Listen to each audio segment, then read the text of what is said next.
Cada pessoa que conheceu o Brasil certamente sairá do Brasil com uma imagem melhor do que a imagem que ele entrou no Brasil.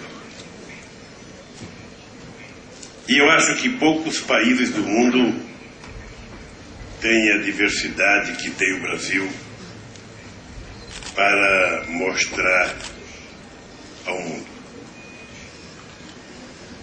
Eu digo sempre que quando a gente assiste a Copa do Mundo, e eu disse aqui ontem, nesse mesmo palco, que quando você vê o time da Alemanha entrar em campo, com exceção do Cacau agora, que é um brasileiro naturalizado alemão, você só vê alemão. Quando você vê entrar o Japão em campo, você só vê japonês. Tem um brasileiro japonês, o Paulo Tanaka, que marcou um gol a favor e um gol contra, entendeu? Quando você vê a Coreia do Norte ou a Coreia do Sul entrar em campo, a diferença é que um é mais alegre do que a outra. Eu não sei, aquele rapaz chorava tanto quando tocava o hino da Coreia, eu acho que ele estava com medo de voltar. Mas é tudo a mesma coisa. Eu assisti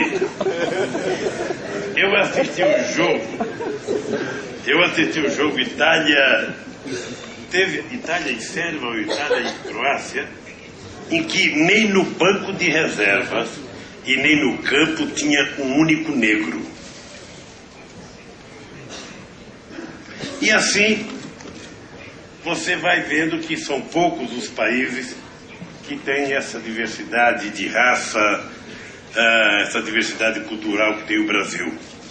Então o Brasil teve uma mistura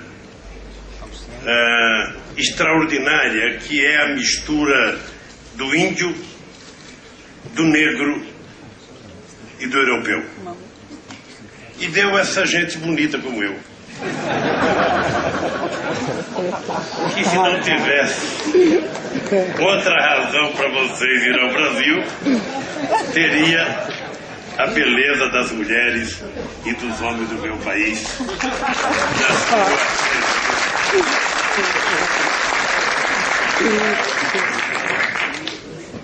E quando eu falar de beleza, vocês têm que compreender o seguinte, minha filha. Para cada sapo tem uma sapa. Então, ninguém fica sem o seu par. Então, a beleza também é vista de várias formas. E no Brasil você vê de muitas formas. Eu sinceramente duvido que tenha um país com a mega diversidade da culinária que tem o Brasil. Tem país que a gente viaja, quando a gente quer pedir uma comida diferente, a gente pede la carte. Ou seja, com um bife com batata frita. No Brasil, você, em cada estado que você chegar, você vai encontrar uma culinária diferente. Alguns estados, e aqui vou dizer, como a Bahia, que talvez seja a mais rica culinária do país, junto com Minas Gerais e junto com o estado do Pará, o cidadão que for à Copa do Mundo e for para o Pará, e ele comer um pato no tucupi, nunca mais ele vai deixar o Pará. Nunca mais. Porque ele vai gostar.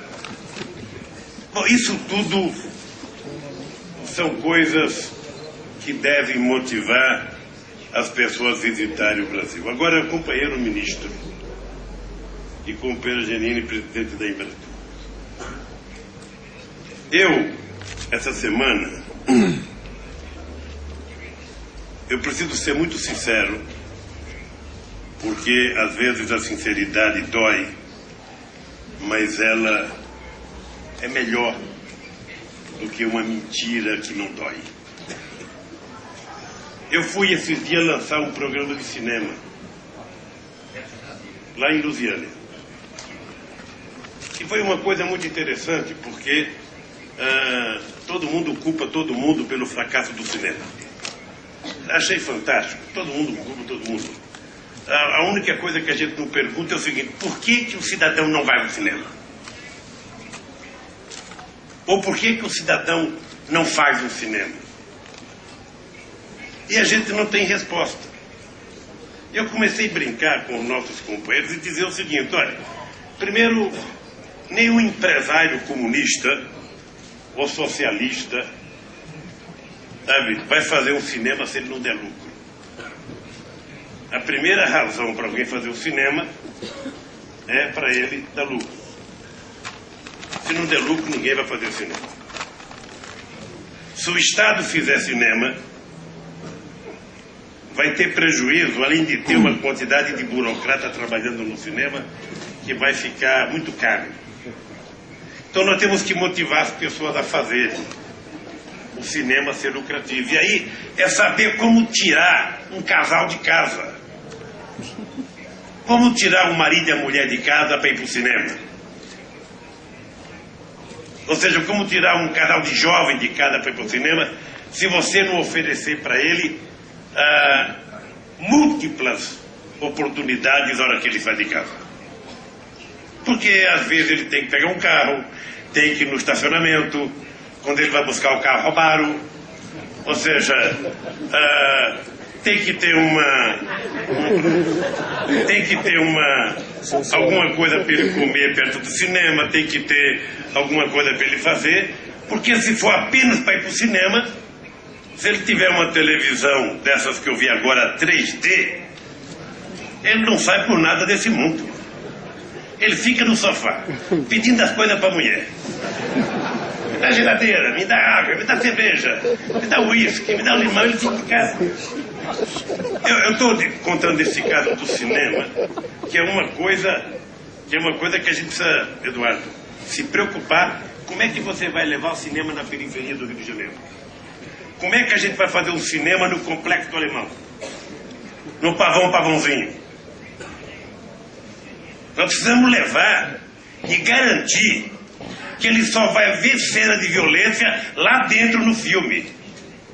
Que fora não vai ter cena de violência. Então nós precisamos garantir também segurança para as pessoas.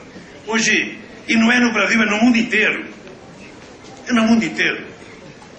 E depois que não sei quem foi o sábio, antigamente o cara para ser sábio estudava muito, mas agora tem um cara que inventou a pirataria. Ou seja, o filme não é nem anunciado, já está pirateado.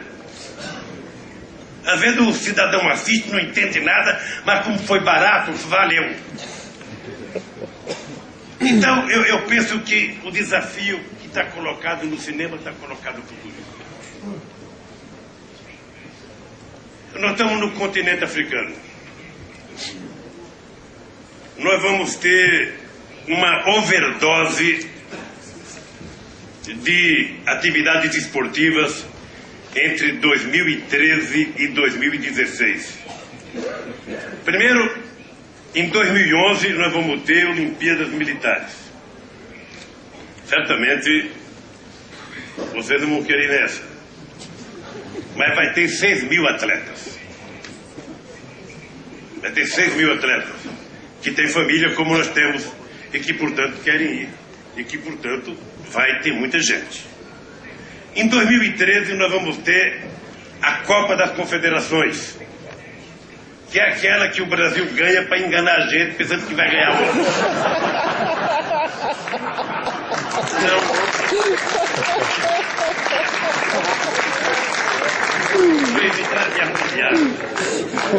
Depois a gente vai ter a Copa do Mundo em 2014.